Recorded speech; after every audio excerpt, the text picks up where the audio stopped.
करने को हर डाल पे उल्लू बैठा है, अंजामे गुलिस्ता क्या होगा।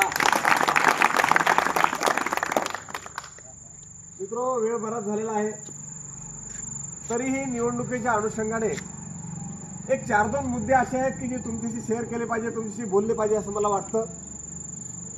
त्यातला सगळ्यात पहिला मुद्दा म्हणजे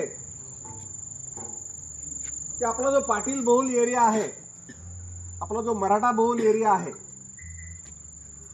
विशेषतः नदीच्या अलीकडचा, या एरियामध्ये जेव्हा जेव्हा विधानसभा लागते तेव्हा तेव्हा एकच गोष्ट बोलली जाते की पाटील खतरे में है, अपना समाज खतरे में है। जशा का विधानसभेचे इलेक्शन संपले की पाटील कचरे में है, खतरे में का तुरंत कचरे में आ जाता। काल परवा मला एक जण भेटला, म्हणे ते आपले नातेवाईक आहेत। म्हणलं आम्ही कोण आहे? नाही नाही, ते आपले सोयरे आहेत। म्हणलं आम्ही कोण आहे? म्हणले 96 कुळे। म्हणलं आम्ही का 92 थोडे, आम्ही 4 ऍड करा म्हणलं आमच्या कामाचे, त्याच्यात आम्ही 100 कुळे। कारण तुम्ही 96 येऊन थांबता, म्हणलं आमची 96 पासून सुरुवात है। पाटिल खतरे में, तो भाई इलेक्शन होने के बाद में भी पाटिलों का ख्याल रखना चाहिए कि नहीं रखना चाहिए? बिल्कुल रखना चाहिए। जो कि रखा नहीं जाता, ये अपने पाटिल लोगों का दुर्भाग्य है। तो प्रश्न असा आहे की आपण जागणार कधी?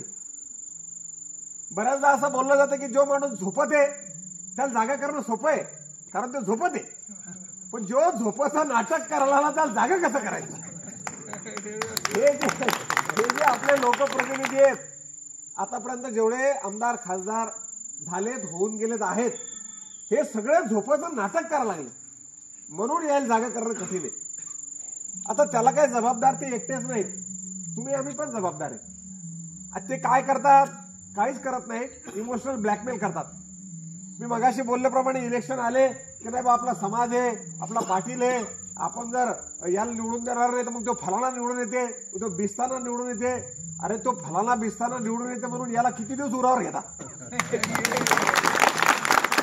पण याला उरावर घ्यायची हरकत नाही, पण हा न उरावर घ्या भोवताल पा, फायदा काहीच नाही, फायदा काहीच नाही। खा पिया कुछ नाही, गिलास थोडा मारावा ना।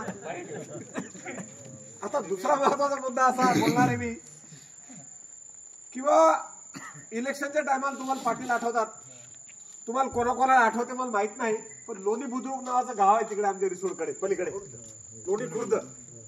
त्या गावात 100-150 लोकांवर अॅट्रॉसिटीचे केसेस झाल्या होत्या ऍट ए टाइम। त्या टायमाला एसपी साहेबांना बोलून त्या लोकांना त्रास होऊ नये म्हणून एसपी साहेबांना बोलणारा विष्णुपंत भुतेकर हा एकमेव माणूस होता। आजही त्या गावात जाऊन कोणाला विचारा, कोणी आमदार कोणी खासदार त्याच्या पाठीशी उभा राहिला नाही, तो फक्त याच्यामुळे किंवा आपले त्याच्या विरोधातले जे मतं आहेत ते आपले जातील म्हणून। म्हणजे पाटील लोकांच्या भरोशावर मतं घ्यायचे, पाटील लोक जेव्हा अडचणीत येतील तेव्हा आपण पळून जायचं।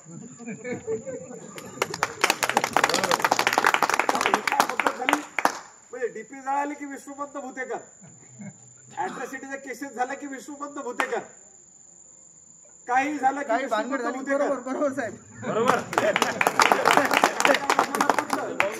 पूल करायचा असला तर बंद, मला मतदान करायचं असलं की मग बंद का नाही? मुर्गीवर अंडा खाय फकीर,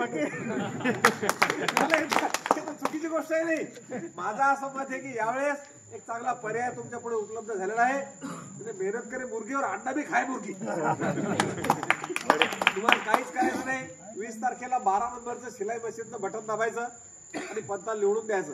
रामेश्वर भाऊ बोलले की मालेगाव तालुक्यात असं म्हणतात पंताचं रिसोडात काय खरं नाही, रिसोडात म्हणतात पंताचं मालेगावात काय खरं नाही। तुम्हाला प्रामाणिकपणे सांगतो, 10-12 दिवसापासून मी फिरतोय, मालेगाव तालुक्यातही पंताचं खरं आहे आणि रिसोड तालुक्यातही पंताचं खरं नाही। तुम्हाला सांगतो, ही सीट जवळपास आल्यात जमा आहे। जे तारेवर उभे लोक आहेत किंवा जे धुऱ्यावर उभं राहून पाहा लागले त्याला विनंती आहे की त्याने वावरात येऊन पहा। बरोबर आहे, काहीच नाही, एक मत पंताला, एक मत फक्त।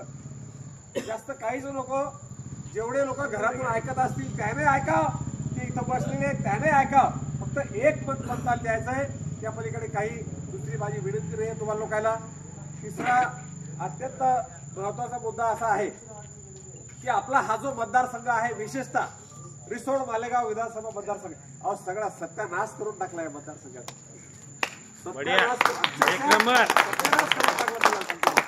भाऊ मगाशी बोलले की गाडीत बसल्यावर आपण बैलगाडीत हे का या मोठ्या गाडीत बसलेले काही पत्ता चालत नाही.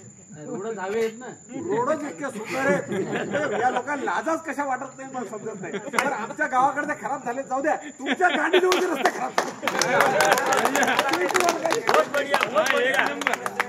म्हणजे तुमच्या घरापर्यंत त्याचं लोन आलं तुम्हाला घेतलं नाही. पश्चिम महाराष्ट्रात जाऊन पहा काय रस्ते आहेत, लोकांच्या शेतात जायला टायर रोड आहेत. आपल्या इकडे तर मायाला सगळे टायर खराब होत आले करून टाकले लोकांनी.